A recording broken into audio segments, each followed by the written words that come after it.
I ordered the space on May 28th, 2025, and it arrived yesterday, November 30th. And before I open it, I want to show you the state of the box. This was delivered by FedEx, and it's one of the worst examples of FedEx mangling a box that I have seen, which is saying something. All right.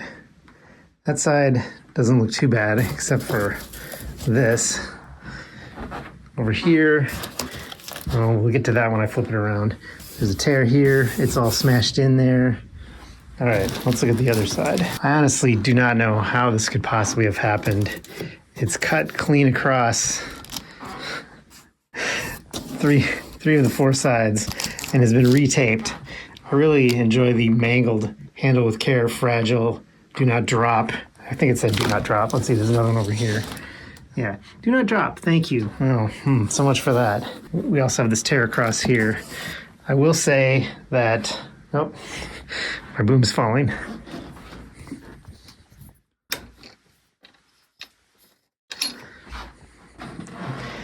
I will say that this is only the second worst damage to a box that I've gotten from FedEx. But hopefully it's not going to be as bad as the worst, which was genuinely really bad. Should I pretend that it's not like this and actually cut the top, or should I just flip this open like a Pez dispenser?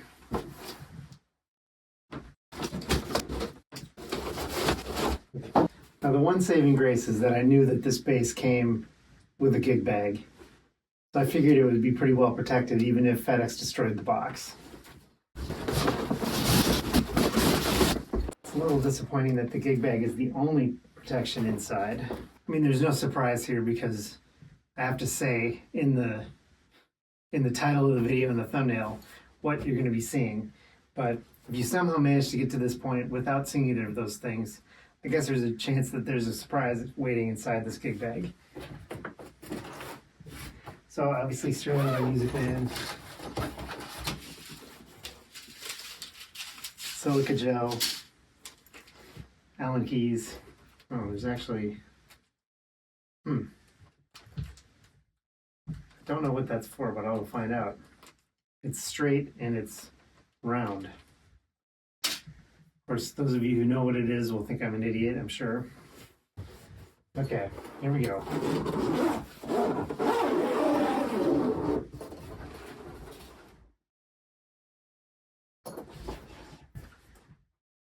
Yes, it's the Joe Dart.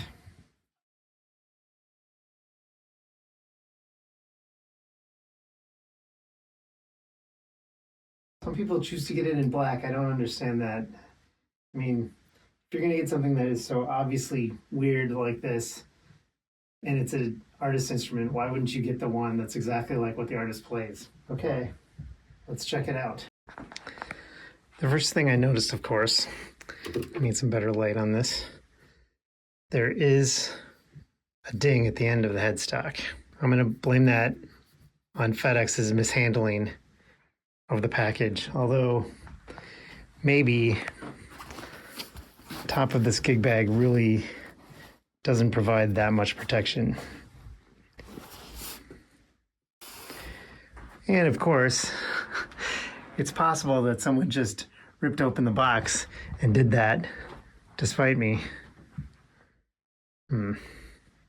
Well, it's super minor, and I'm really working on not caring so much about things like that. This is untreated wood. It's unfinished. I've never actually had an unfinished maple fretboard before. So that's interesting. Should I oil it? That is the question. But it's definitely unfinished. The body, of course, I knew would be, it's basically unfinished also. I mean, it's $400. No, $500. $100 for that gig bag. Well, my initial first impression is I'm slightly underwhelmed, but we have to see what it plays and sounds like first. Here we have the Joe Dart 1. in the natural finish. And supposedly there is some kind of a matte finish on it. It kind of just feels like raw wood. And it's very smooth, but you can kind of feel the pores, you know what I mean? Rolled fretboard edges. The frets, there's no rough frets or anything. So as far as those details go, it seems like it's executed well. Let's take a closer look at a few things. So, looking at the nut.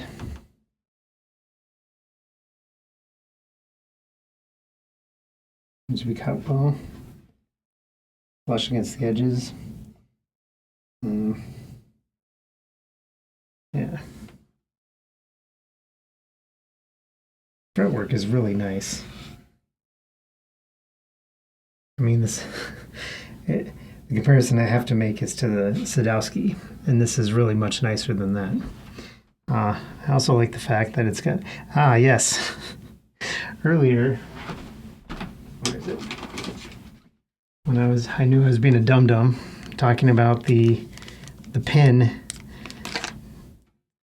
It's for the truss rod adjustment because it has this wheel. So there's no hex, you just stick the pin in there and turn it. Which, actually, yeah, I should get out my measurement tool. Action's maybe a bit higher than I would like. Well, I haven't actually played it yet. Usually I don't just put it right on the bench, but here, of course, is the massive Music Man humbucker pickup. As I mentioned earlier, I ordered mine on May 28th. I actually placed an order earlier than that and then canceled it, and then at the last minute changed my mind and ordered it again. So orders closed. There's a ding on that one pull piece. That's weird. Orders closed on May 31st, I believe. So these started shipping out in September. I'm sure I got one of the very last ones, which is why I'm only just now getting to it. So we have the massive knob, which I can tell is not centered. It turns smoothly, but these details like knobs that go to the side slightly when you turn them because the set screw kind of basically makes it off center. It really does not matter at all, but those are the kinds of stupid things that I get all nitpicky about. Like the fact that there's also the seam from the plastic mold. I mean, the mold that the plastic was poured in or pressed in. Why do I care? Why do these things bother me? I like this knob though, even though I might consider putting on a different one. And not changing that pickup though, or that bridge. Those are good. Okay, let's see the backside.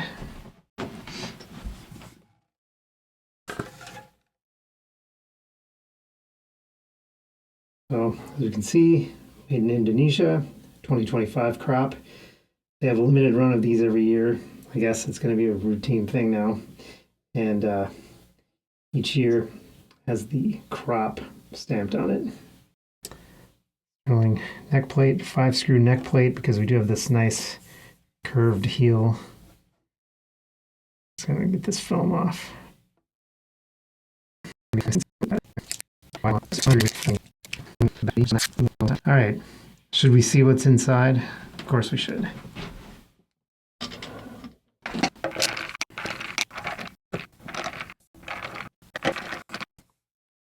There's something that looks like a ding, but I think it's just the grain of the wood because I can't feel anything. Okay. Okay, so it is shielded. We have shielding foil on the back of the cover and good thorough coating of shielding paint in the cavity. Now it honestly shouldn't even matter because it's a humbucking pickup, but it does make me very happy to see that. And of course, this is the simplest wiring setup I've ever seen. Obviously just a volume control, that's it. I think there was a Nicky 6 base that just had a switch, an on-off switch. But of course, the single knob is kind of one of the signature elements of this instrument. And of course, we have the jack. Very, very clean work inside the cavity. I know I'm not at my 100-point review yet, but this cavity is going to get a very high score. I might give it a 10, but maybe I should only give it a 9 just because of the simplicity. Still, they took steps they didn't need to take, so I think probably will get a 10. Spoiler. Neck plate. I don't understand why people hide their serial number. I mean, it's like, this is my proof that it's mine if it ever does get stolen. Really nice job with the etched Sterling by Music Man logo. Honestly, I like the Sterling by Music Man logo better than the real Music Man logo. Okay, let's get that cover, put it back on, and then it's time to hear what this sounds like.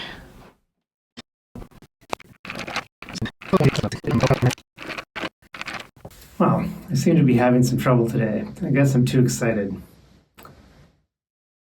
I just shot an entire segment of demoing the bass and the video wasn't running. So, let's try it again.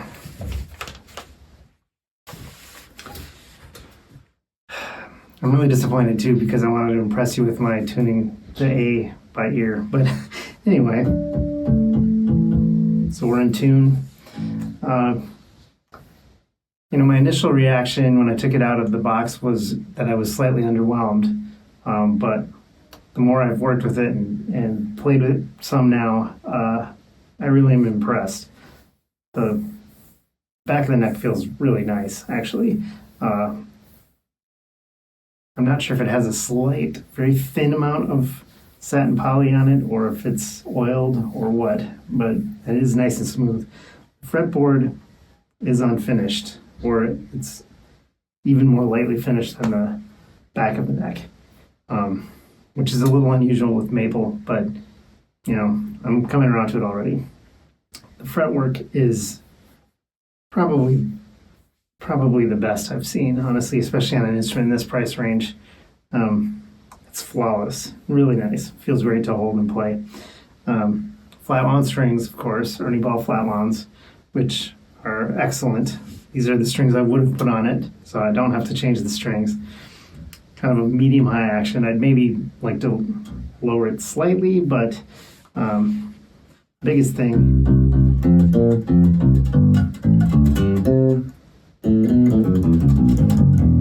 there's no fret buzz, so it does not need any setup.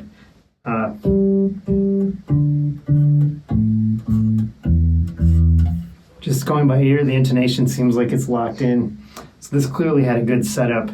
Presumably at the Ernie Ball factory or warehouse or whatever you want to call it in LA before this was shipped out. It definitely has been given more attention to detail than I would expect on a $500 instrument.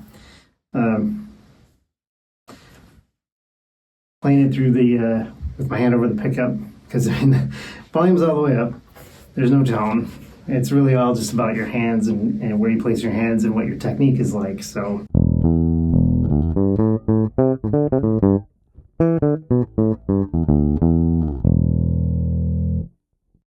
versus if you play over here.